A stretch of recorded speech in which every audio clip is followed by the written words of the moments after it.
नमस्कार, मैं प्रवीण गौतम और आप देख रहे पब्लिक मीटर। दोस्तों, वीडियो में आपको दिखाएंगे पश्चिम बंगाल में नदी किनारे निशिकांत दुबे की फुल नौटंकी। नदी किनारे जाकर क्या बोला कि पीएम मोदी और अमित शाह का भी मजाक बन गया। निशिकांत दुबे भयंकर ट्रोल हो गए और पुराने समर्थक भी सुनाने लगे। बंगाल में नदी किनारे किस तरह की बातें की निशिकांत दुबे ने, उससे पहले एक और नौटंकी आपको दिखाते हैं। ये नौटंकी लोकतंत्र के लिए गंभीर है और ये नौटंकी ज्ञानेश कुमार और चुनाव आयोग की साख पर भी सवाल उठाती है। ये तस्वीरें आप देख सकते हैं, सूरत में रेलवे स्टेशन की तस्वीरें हैं जहां पर बीजेपी के नेता, बीजेपी के कार्यकर्ता नारेबाजी कर रहे हैं और ट्रेन को ऐसे हरी झंडी दिखा रहे हैं मानो आज ही इन ट्रेनों का उद्घाटन हुआ है। इसे लेकर विपक्षी नेताओं ने चुनाव आयोग पर सवाल उठाए हैं।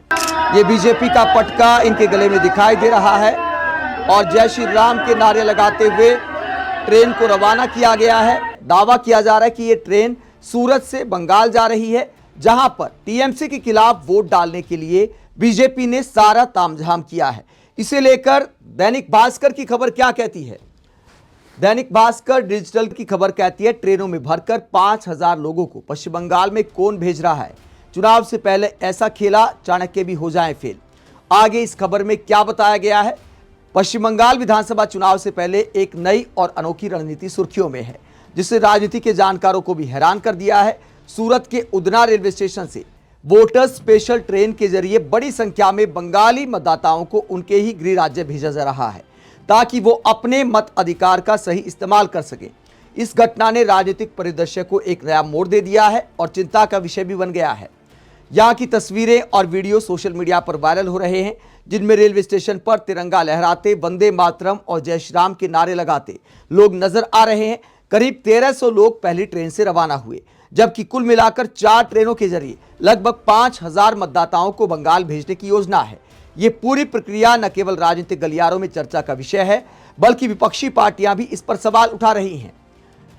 सूरत का उधना रेलवे स्टेशन इन दिनों राष्ट्रीय राजनीति का केंद्र बन गया है। यहां रोजाना कामकाजी भीड़ दिखाई देती है, लेकिन अब इस स्टेशन पर हाथों में तिरंगा, मुंह पर वंदे मातरम और जय श्री राम के नारों के साथ भीड़ उमड़ पड़ी है।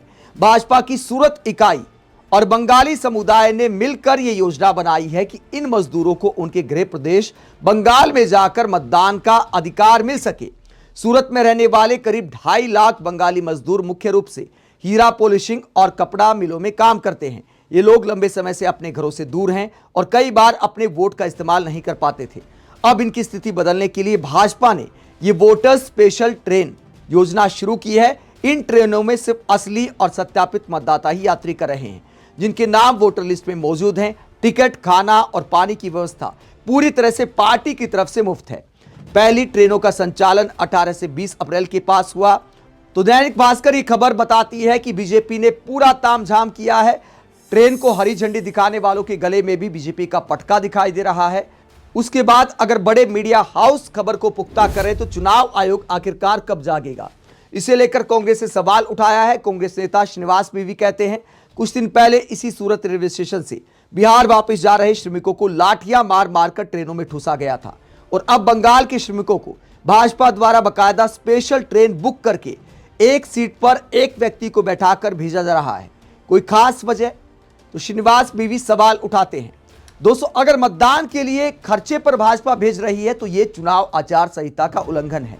आप किसी भी रूप में मतदाता को मतदान केंद्र तक लाने के लिए पैसे का, वाहन का इंतजाम नहीं कर सकते। यह चुनाव आचार संहिता के खिलाफ माना जाता है। इससे पहले बिहार चुनाव में भी यह मुद्दा उठा था। कपिल सिब्बल ने बाकायदा प्रेस कॉन्फ्रेंस करके आरोप लगाया था कि अगर ट्रेनें बुक की गई, अगर ट्रेनें भेजी गई तो चुनाव आयोग पर सवाल उठते हैं। इस तरह की अनुमति नहीं दी जा सकती।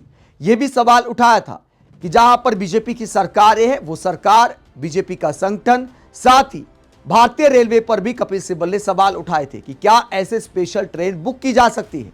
इसे लेकर भी सवाल उठे थे, लेकिन कोई जवाबदेही नहीं, किसी तरह का कोई जवाब सामने नहीं आया और अब एक बार फिर यह मुद्दा उठा है। अब बात करते हैं नदी किनारे निशिकांत दुबे की नौटंकी के बारे में।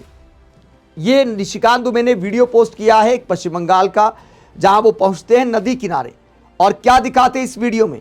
वीडियो कॉल पर किसी से बात कर रहे हैं और क्या लिखते हैं, बांग्लादेशी घुसपैठिया कैसे भारत आ सकते हैं।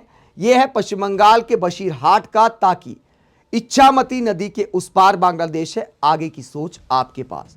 तो यहां पर क्या कहना चाहते निशिकांत दुबे, बांग्लादेशी घुसपैठी कैसे भारत आ सकते हैं, इच्छामती नदी के उस पार बांग्लादेश है।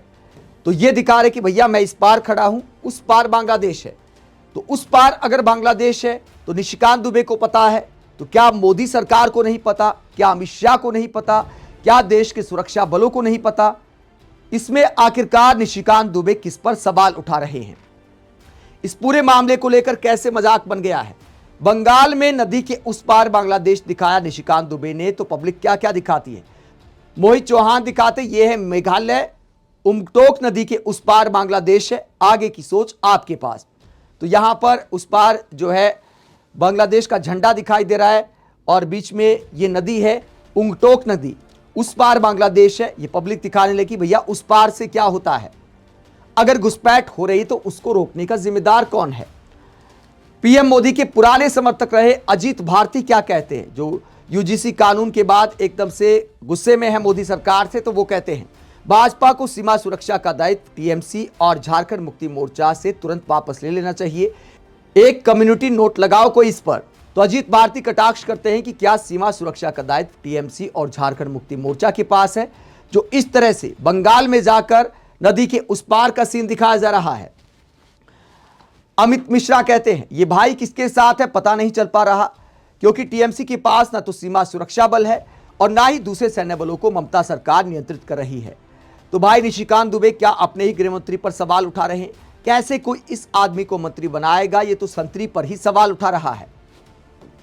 इसके बाद व्यंग्यकार भगत राम कहते हैं माननीय दुबे जी, इस वीडियो को जाकर देश के प्रधानमंत्री नेहरू को दिखाओ, फिर देश की गृह मंत्री इंदिरा गांधी को दिखाओ, फिर रक्षा मंत्री राहुल गांधी को दिखाओ, फिर बीएसएफ के चीफ अखिलेश यादव को दिखाओ, फिर इंटेलिजेंस की चीफ ममता बनर्जी को दिखाओ, फिर उन सबको यहां लाकर इस सीक्रेट जगह को भी दिखाओ, चलो जल्दी जाओ।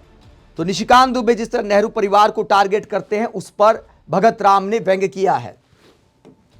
आगे सचिन शुक्ला कहते हैं बिल्कुल सही बात है, जब नेहरू जी को गृह मंत्री रखेगी सरकार तो और क्या उम्मीद कर सकते हैं।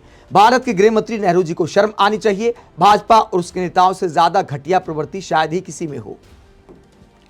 प्रकाश सिंह कहते हैं पार्लियामेंट में सीटें बढ़ेंगी तो ऐसे क्यूटियों की संख्या बढ़ेगी, इसलिए मेरा मत है कि पार्लियामेंट में सीटें ना बढ़ना ही देश के हित में है। सत्यजीत मिश्रा कहते हैं भाजपा सरकार को सब पता है कि घुसपैठी कहां से आते हैं और कैसे आते हैं। गृह मंत्री अमित शाह उसके बाद भी घुसपैठियों को रोक नहीं पा रहे, ऐसे में पश्चिम बंगाल के हिंदू भाजपा को वोट क्यों देंगे? तो पब्लिक सवाल उठा रही है कि निशिकांत दुबे क्या दिखाना चाहते हैं। अगर नदी के उस पार से बांग्लादेशी आते हैं तो रोकने की जिम्मेदारी गृह मंत्रालय की है, मोदी सरकार की है। तो क्या निशिकांत दुबे अपनी ही सरकार की नाकामी दिखा रहे हैं? घुसपैठ के मुद्दे पर जब विपक्षी नेता सवाल पूछते कि भैया आंकड़े बताओ, तो अमित शाह कहते देखिए वो तो चुनाव आयोग ऐलान कर देगा। चुनाव आयोग से पूछा जाता है तो कहा जाता है कि देखिए इसकी लिस्ट तो जिला स्तर पर आपको मिलेगी। तो आंकड़ा बताने में क्या जाता है? और सबसे बड़ा अहम सवाल, रोकने की जिम्मेदारी किसकी है? आप क्या सोचते हैं? कमेंट बॉक्स में अपनी राय जरूर दें, साथ ही चैनल को सब्सक्राइब भी करें। नमस्कार।